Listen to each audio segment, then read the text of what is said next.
Hi everybody, it's Mr. Cassandra here. Today I'll be going over the very first remote lesson that we're going to be having. The title of the lesson is Finding the Slope and Rate of Change of a Line. You can find it in lesson 3.4 in your online textbook. What I have right here is the study guide, which you could also find in your online textbook. You could also read for more examples in the book in lesson 3.4. And I will show at the end of the video what you should be seeing on your student section of the online book. Of course, if there's any questions, you can email me at Cassandra, my last name, Cassandra, at neptune.k12.nj.us. You also can leave a message on Google Classroom. Tomorrow I'll be available all during the morning and afternoon, checking to make sure that you guys are okay with the first day of online lessons. So another thing that's important to note is that all I'm looking for is effort, and I want to make sure that you are trying to do these assignments. You will get 5 points credit for watching the video and 5 points credit for doing the assignment. So every day you'll get 10 points. Every week is the equivalent of a quiz. Every 2 weeks is the equivalent of a test. There will be no tests or quizzes, just the classwork. And we're going to try and get through this just by taking it day by day and trying to cover the curriculum the best that we can. Okay? So the most important thing, though, is that you stay safe and healthy and know that I'm here for you if you have any questions. So lesson 3.4 for use with the lesson Find Slope and Rate of Change. So the key vocabulary here is that the slope of a non-vertical line is the ratio of the vertical change, the rise, to the horizontal change, the run, between any 2 points on a line. So you can choose any 2 points on a line and you can calculate the difference of the y's over the difference of the x's. So that is the whole purpose of this lesson, is to find the slope of a line.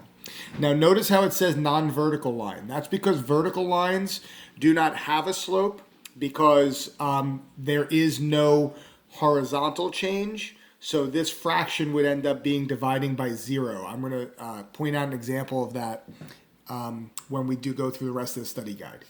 Now, when you hear the words rate of change, that means that it's comparing a change of one quantity to a change in another quantity, okay? So think about like your hourly rate. That's a rate of change. Think about miles per hour. That's a rate, okay? As a matter of fact, they call that your rate of speed. So anytime you're comparing two things, like if you wanted to find out what the slope or the rate of change of a ramp is, then let's say you were a skateboarder and you wanted to make sure that the ramp was safe to go up, you would calculate the vertical change and the horizontal change to find the slope. Okay, so I'll show you some examples where that is used. So here's an example of a line that has a positive slope. Positive slopes are going up and to the right. And you'll see that the points are 3, 3, and negative 2, 0. And the slope formula is this formula right here. You're going to want to make sure you write this down and keep it close by or print out the study guide. We know that the slope of a line in the formula y equals mx plus b. We know that that m that's in front of the x, that is the slope. That's why they use the letter m. Then you're going to subtract the y's and you're going to subtract the x's. And you'll see that they labeled one of the points x1, y1 and the other point x2, y2. So they do 3 minus 0 over 3 minus, and you have to be careful here because it's a negative 2. So 3 minus negative 2 right here actually is 5. And then it says simplify. Now you can't simplify this any further because 3 over 5 is already reduced. Okay? But if you look at the next example here, this line is going down and to the right instead of going up and to the right, and that has a negative slope. Okay, it says the line falls from left to right, the slope is negative. So when you do your fraction, you should end up with a negative number. So they let x1, y1 be this point here, 4, negative 2, and they let x2, y2 be negative 2, 6. So they did y2, 6, minus negative 2 in the numerator, and x2, negative 2, take away 4 in the denominator. Now 6 take away negative 2 is 6 plus 2, which is 8. And negative 2 take away 4 is negative 6. Watch out for your negatives there.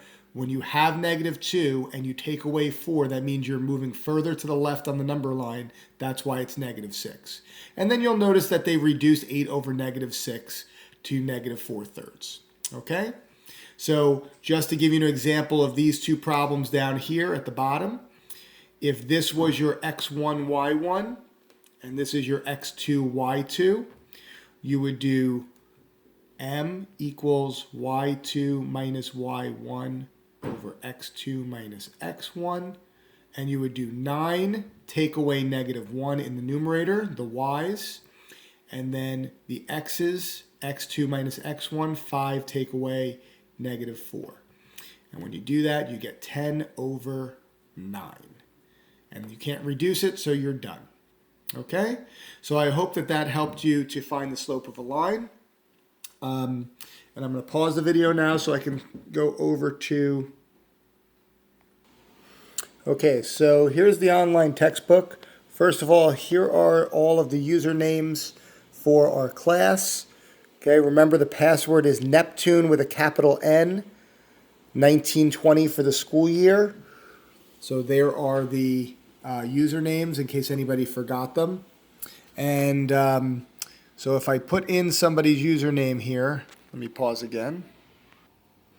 So when you log into your online textbook, this is what you should see. You go to online textbook. Up here is the select a chapter. We're on chapter 3.4 today. You can just click go on that. You can drop down to 3.4 to get the book pages in case you need some more examples of finding the slope. More examples. And then, so for homework, oh, here's also where you would find the study guide. Right here, okay, under find slope and rate of change, under student resources. There's where the study guide I just gave you is. There's an interactive practice quiz, but I'm going to ask for you to work on practice B worksheet. And it asks you to plot the points, draw a line through them without calculating, tell whether the slope of the line is positive, negative, 0, or undefined. So is it going up and to the right? Is it going down and to the right? A horizontal line is 0 slope and a vertical line is undefined. And then they ask you to find the slope. So I'm going to ask you if you could try and do numbers 1 through 15. I'll post this on Google Classroom as well. Numbers 1 through 15. And then numbers 16 through 24 even. And you can take a picture of it and submit it onto Google Classroom and mark that you have completed it. Okay? You could also try numbers 31 through 33 as a challenge. All right. I hope this helped. Best of luck to you. So watch this video and complete Practice B worksheet. Thanks.